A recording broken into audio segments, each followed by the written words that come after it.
Salut à toutes et à tous et bienvenue. Oui, on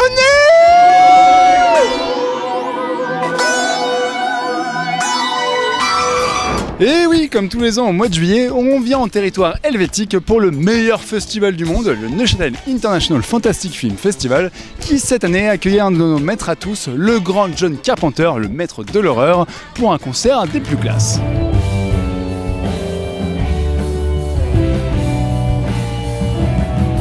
Cette année encore, le NIF, c'est évidemment beaucoup de films fantastiques venus d'Asie et d'autres horizons, et pour cette excellente édition, on a essayé de vous ramener la crème de la crème, avec des films que vous pourrez voir, on l'espère, en France, et en tout cas avec les choses les plus attendues, et on va commencer avec l'un de nos chouchous, Christopher Smith, on peut le dire, qui est de retour avec des tours, et c'est tout de suite Basile et Alex, les magnifiques, qui vont vous parler de ça.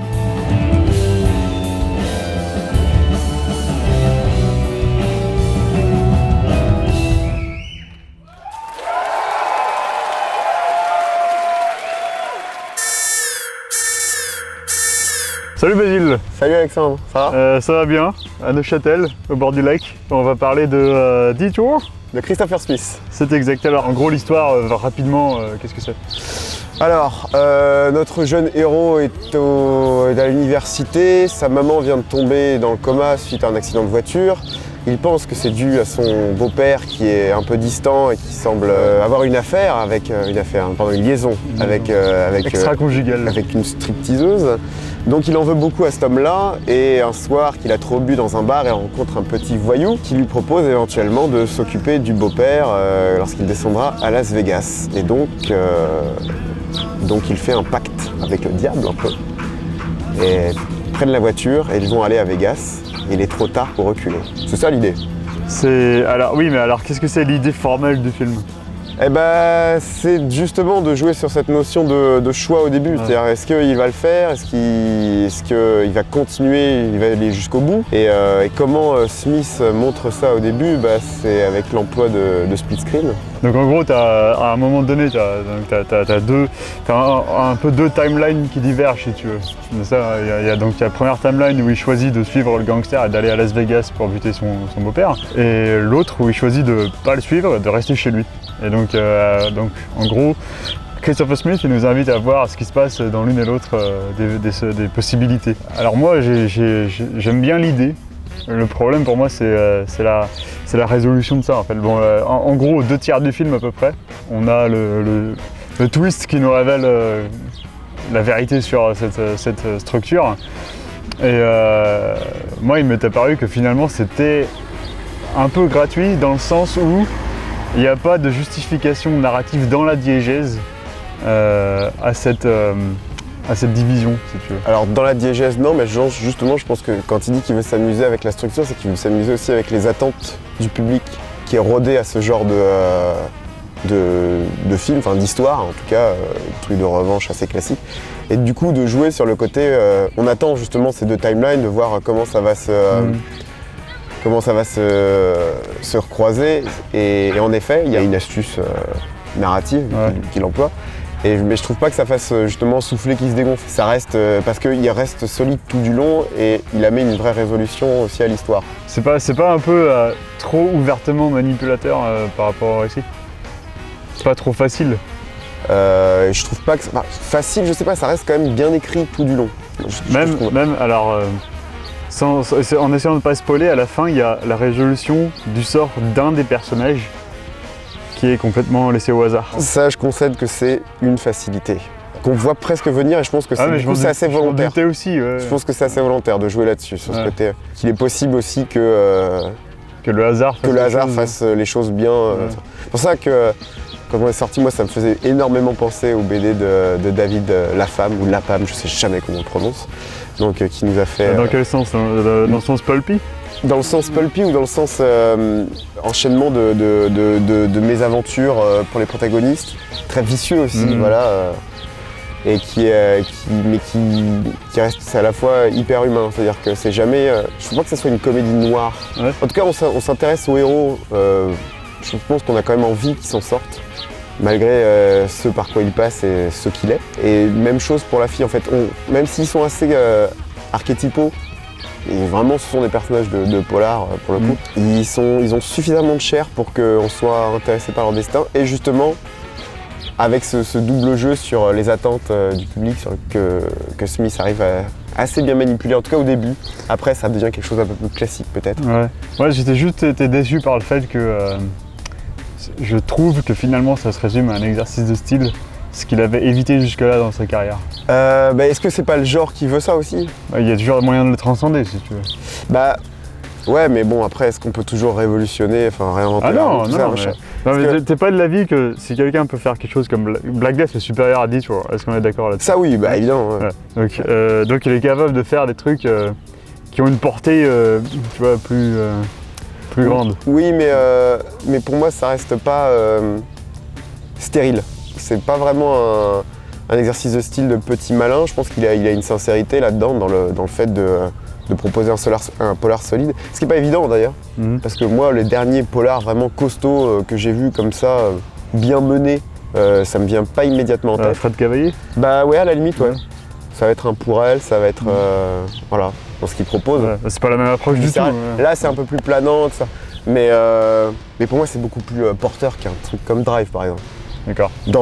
Qui est lui aussi un exercice de style, qui revisite le genre, tout ça, machin. C'est méta, Drive. Ouais, mais ça aussi, ça l'est un peu. Tu trouves que Detour, c'est méta? Il y a quand même des trucs, encore une fois, ne serait-ce que pour les attentes et pour la timeline, on cherche quelque chose quand on vient voir un film comme ça. Moi, j'ai vraiment été emballé. Après, je sais pas si c'est un film qui... Je pense que c'est un film qui supporte un revisionnage, ne serait-ce que pour, on va dire, mais d'un point de vue formel. Pour regarder. Parce qu'on parle beaucoup du montage. Mais en termes de cadrage, il y a quand même de très très belles choses aussi. C'est un très beau film. La séquence du début. C'est du découpage comic book un peu ça. C'est un peu ça, ouais. C'est vrai, pour le coup. Et même la séquence du début en plan fixe sur cette stripteaseuse en train de danser, avec tous les crédits qui apparaissent, moi je l'ai trouvé assez saisissante. De toute façon, au niveau de la photo, voilà. C'est un film qui tabasse. C'est ça. C'est bien cadré, c'est bien monté. Donc je comprends l'envie, et la critique quand on voit un film comme Black Death. Bon, il me reste à voir Triangle, mais d'en demander plus à quelqu'un comme ça. Mais c'est déjà pas mal, je trouve, de ne pas se foirer sur ce genre justement d'exercice de style, comme tu dis, où on peut vite tomber dans la volonté un peu autorisante. Parce que je pense que c'est un film de Smith, clairement, mais c'est pas un film où il crie que c'est un film de Christopher Smith. Il cherche pas à se mettre en avant lui forcément. Je pense qu'il l'a jamais vraiment fait ça. Je pense que c'est. Je pense que c'est un cinéaste assez pragmatique dans le sens où. C'est plutôt sain et rassurant de voir ça justement. Il veut pas absolument être sa patte d'auteur sur ses films. Il veut que son film marche. Il veut que ce soit un film intéressant. Voilà, et je pense qu'il y a.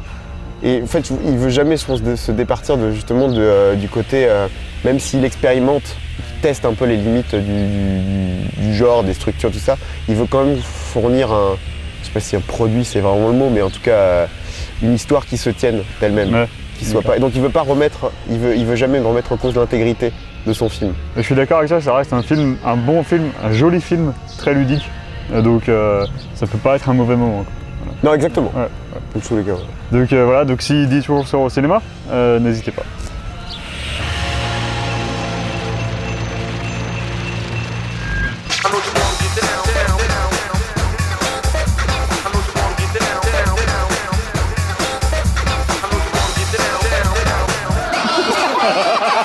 Comme vous le savez, les festivals c'est énormément de films et cette année pour la 16e édition du NIF, ils ont mis les petits plats dans les grands, ils ont mis beaucoup de très bons films, donc on s'est dit qu'on a essayé d'en caser un peu plus que d'habitude et vous excuserez juste les conditions de tournage parce que petit problème technique oblige et emploi du temps un peu pourri, on tourne ça à la fête de fin de festival, donc vous allez voir un défilé d'hommes bourrés, mais c'est très bien pour parler de cinéma et on va commencer tout de suite.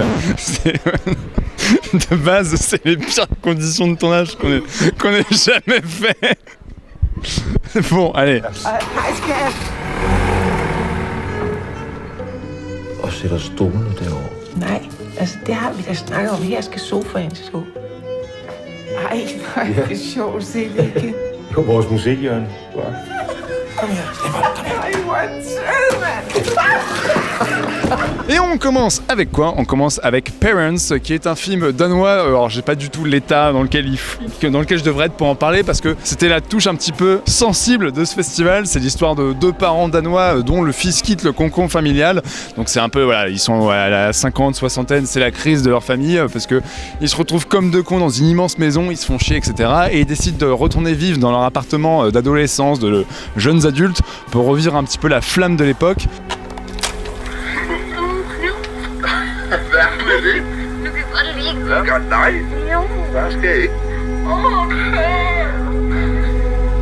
Le film est en fait une espèce de parabole sur le passéisme, sur la nostalgie, sur combien en fait ça sert à pas grand chose de vivre dans le passé et combien ça bouffe de l'intérieur.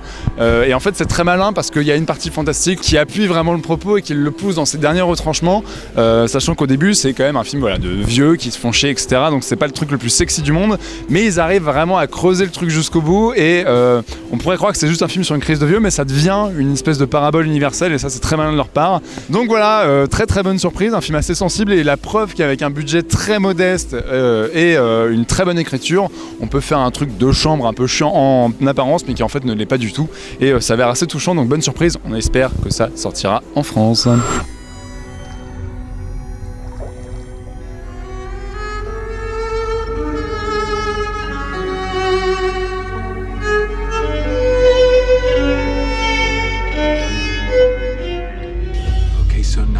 Scared, Janet.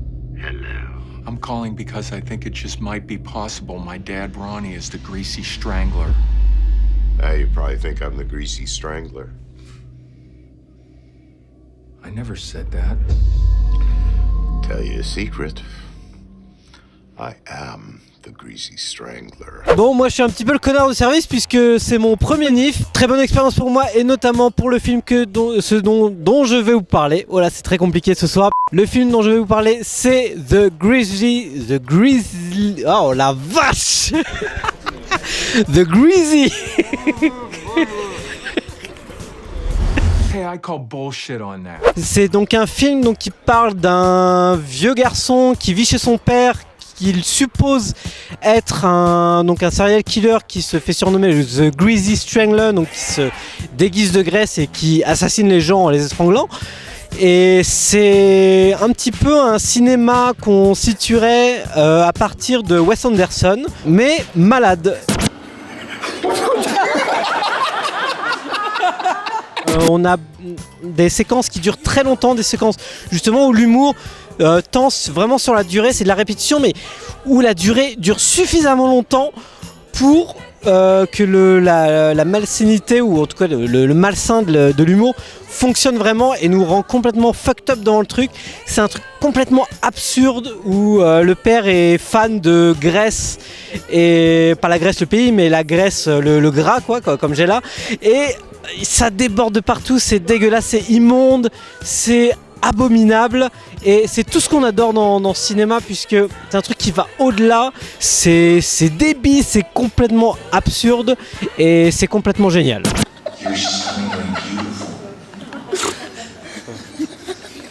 Il ne sortira jamais en salle, croyez-le moi, il sortira sur Netflix, des circuits parallèles, mais voyez-le absolument, surtout pas tout seul, surtout pas à deux, mais à plusieurs avec des bières, des pizzas, et c'est un film absolument génial, mais à découvrir en groupe. Voilà.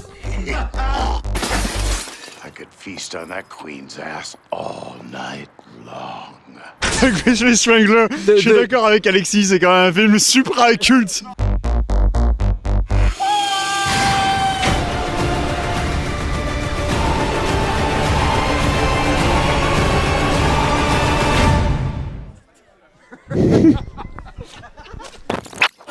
Dans mes plans, je serais allé non, ça marche pas, c'était décevant. Voilà, donc on va plutôt parler de... T'as pas un ventilateur à mettre dans les cheveux? Mirutan. Alors Mirutan, c'est un film indien. C'est un film qui a été produit dans le système commercial qui essaie de toucher le plus grand public possible. Donc c'est un film d'horreur qui est pour toute la famille. Il n'y a pas de gore si vous voulez, il n'y a pas de violence extrême, mais ça reste extrêmement généreux parce que c'est un film qui a une énergie débordante, qui n'arrête jamais et qui est très communicative. Il n'y a pas d'énergie dans Mirotan. C'est très énergique quand même. Donc le réalisateur de Mirotan, il parvient quand même à nous offrir des plans qui parlent aux bas instincts du spectateur si vous voulez. Par exemple, il y a un plan où les deux personnages masculins sont sur une espèce de mobilette et derrière eux il y a un van où il y a un zombie qui est sur le toit. Le zombie il saute vers le van et donc il y a un plan latéral qu'on aimerait bien voir dans pas mal de films américains pour iconiser les personnages. Si vous n'avez pas l'habitude du cinéma indien, c'est un truc qui quand même ouvre à de nouveaux horizons, un espèce de cinéma ultra généreux qui en donne... vous en avez pour votre argent si vous voulez. C'est vraiment très drôle, très excitant, vous vous ennuierez pas, à moins que vous ayez vu tous les films de Bollywood produits ces 20 dernières années, mais sinon je vous le conseille chaudement.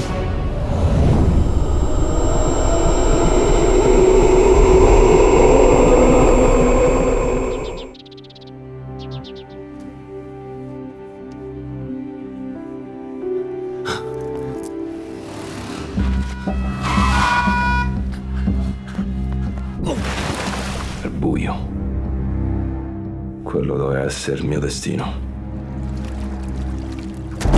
Invece no. Loki Vamano Gigrobot, c'est un film de super-héros italien assez classique qui commence avec une origin story finalement, donc on pourrait commencer à se dire mon Dieu quelle horreur, on a vu ça 150 fois, et finalement c'est vraiment un retour au sens premier de qu'est-ce que c'est qu'un super-héros. Au début le type a des super pouvoirs et finalement qu'est-ce qu'il fait, comme c'est un petit malfrat, et ben il fait des larcins merdiques, donc il va braquer un dab, puis il fait éclater le distributeur et du coup t'as toute l'encre qui va s'imprimer sur les billets, donc voilà. Et en racontant cette origin story, on repart de quelque chose avec cette espèce de postulat un peu vraisemblable en mode si vous aviez des super pouvoirs, qu'est-ce que vous feriez? Bah sans doute que vous essayeriez d'avoir un écran plat un peu plus grand, enfin ce genre de bêtises comme ça.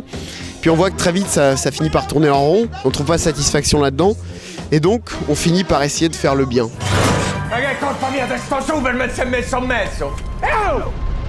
Un super-héros, c'est quelqu'un qui essaie de faire le bien, et c'est ce que montre ce film avec une élégance, une solidité et une honnêteté assez rare, surtout de nos jours avec ces produits très fabriqués que sont les films Marvel, qui oublient totalement la notion d'héroïsme.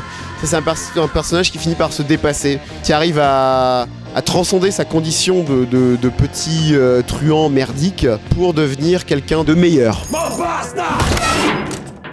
On revisite le genre de façon très saine, on le ressuscite presque, j'ai envie de dire, on le réinvestit d'une certaine vigueur et en fait on lui redonne son sens. Et c'est cette honnêteté, cette qualité rare finalement qui fait que Loki Vamano Gigrobot va être un film à voir, que beaucoup de gens chez Marvel feraient bien de prendre en compte.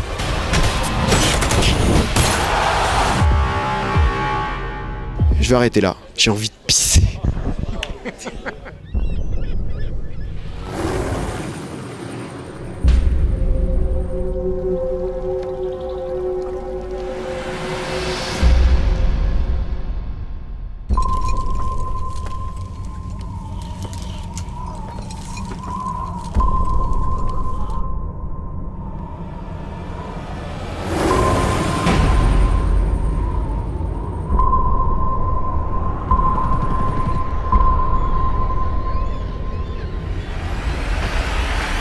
L'un des autres films okay.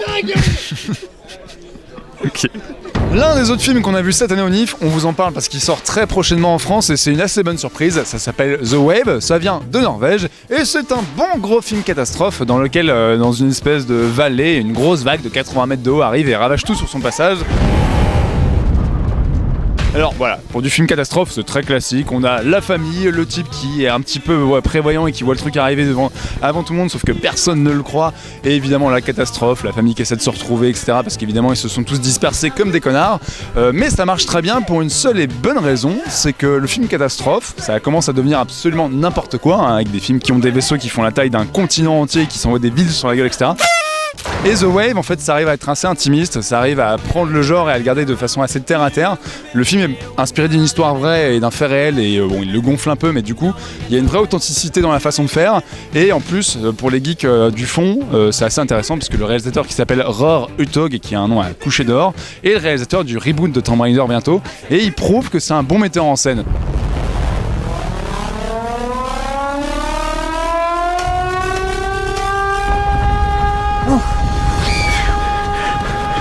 Donc voilà, c'est pas un film indispensable, mais si vous aimez le film catastrophe, c'est un des meilleurs qu'on ait vu récemment, avec des personnages assez attachants, ce qui est quand même assez rare pour le signaler. Et vous pourrez le voir en salle dès le 27 juillet prochain. Donc voilà, ouais, c'est pas mal. C'est pas mal. C'est pas mal. C'est pas mal.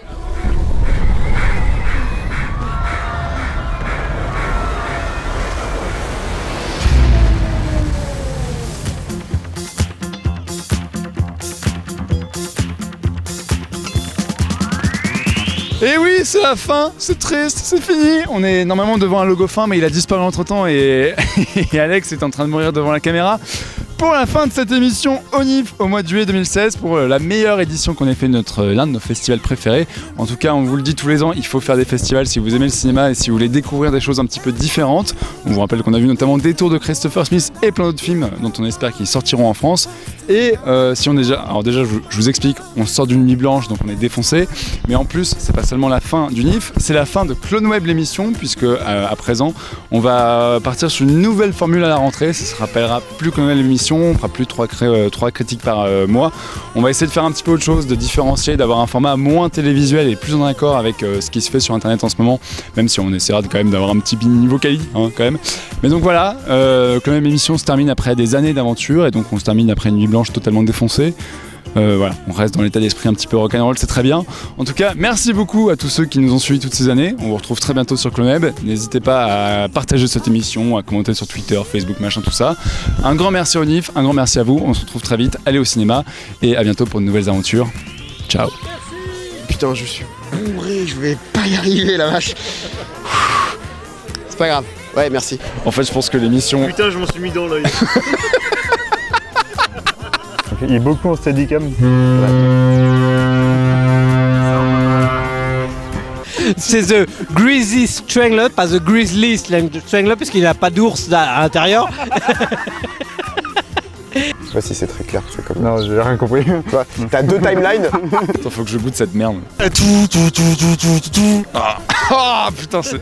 Ah mon dieu. Attends. Ok, c'est dégueulasse. C'est horrible.